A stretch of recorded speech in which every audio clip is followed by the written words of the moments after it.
Islam is a great religion which has contributed immensely to bring the human civilization forward, especially when Europe was passing through the centuries of darkness, called the Dark Ages in Europe. The great minds of Europe have been deeply impressed by the message of Islam.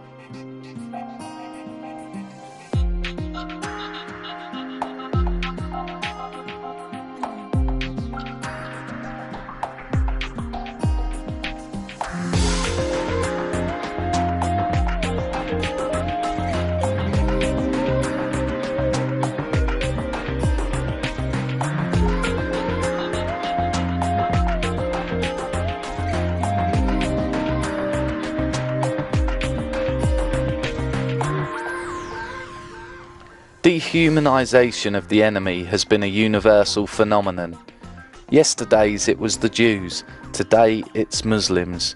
At present there's a systematic campaign in the West from certain very powerful segments of electronic and print media to Hollywood, working overtime to demonise Islam.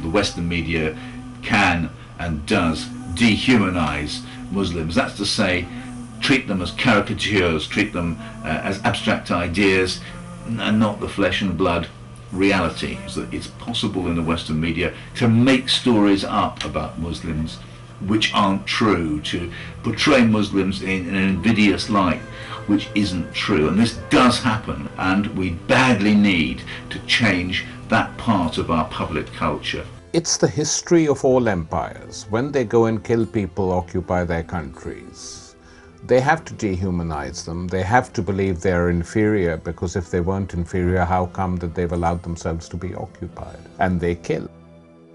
They will write something ridiculous about Islam or something hateful about Muslims. It can be read by some thug who walks around a corner, sees a sister wearing a hijab and will punch her for no other reason than he's been wound up by the media. And the media do not see this. They don't see the correlation between the increase in attacks on Muslim men and women. So this demonization of the Muslim world has been going on for hundreds and hundreds of years. And all we're seeing about it today is the modernization of the insults of demonizing the Muslim world. I frankly find that Muslims do this much less towards the West. You notice many of us feel there aren't an awful lot of Christians left. We talk about, we talk about Muslims and the West, not Muslims and Christians. And I think one of the reasons we do this, and this lies at the heart of your question, is that Muslims have kept their faith. The Muslim world still believes firmly in one God, and that God prejudges us and post-judges us and determines our lives. In the West, because of the Renaissance, the Age of Enlightenment, the United Nations, world wars, which generally began in Europe, we've generally lost our belief in God. We believe in secular things like human rights rather than holy texts. And I think that we feel a little bit guilty that we've lost our faith. And Muslims feel very crushed by the fact that while they have kept their faith in God, they are dominated by a West that has largely lost its faith in God. And I think that this lies behind a lot of the demonizations that go on between East and West and all this nonsense about the clash of civilizations. We have not learned anything in Europe from the 1930s and 1940s.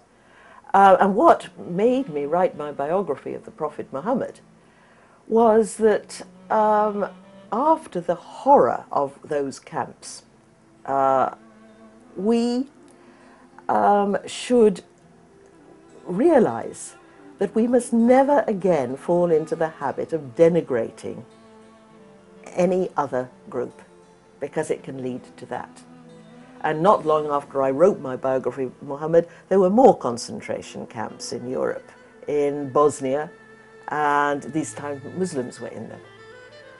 And so that experience should teach us that never again can we afford that. I think because we fell into the habit of that, in Europe particularly, we are like recovering alcoholics. We cannot allow ourselves even a sip of this noxious liquor. And that, and we must see that this wholesale denigration of Muslims is extremely dangerous. This entire anti-Muslim media campaign is particularly directed at the unbigoted and liberal sections of Western society, those who want the world to be a peaceful place, those who have learnt the right lesson from the Holocaust, those who do not support dehumanizing of any community to the point where another Holocaust may happen. There are many cities where the churches, they have been converted into Muslim prayer halls. They permit you as well. So the majority is this way. Extreme is very slim. It is everywhere. You just cannot single out one community and say, here is the extreme. Extreme is everywhere, but of course it's very slim. The ghastly actions of terrorists should not be used as a pretext to malign an entire religion. Muslim terrorist is a standard phrase used in the Western media.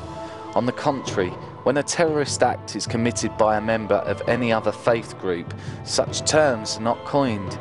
Phrases like Jew terrorist or Christian terrorist or Hindu terrorist are unheard of.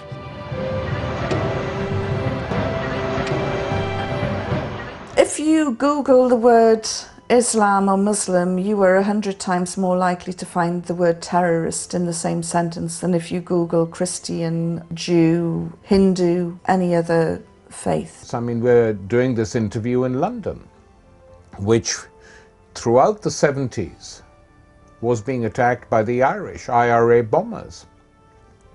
Pubs were attacked, people were killed, the city of London was bombed. Many things happened. No one ever said these are Catholic terrorists or Christian terrorists. They were the IRA. So they could say if they want Al-Qaeda, but by and large the word used is Muslim terrorists. There was a mindset because of which the colonialism was created. That was a system of governance.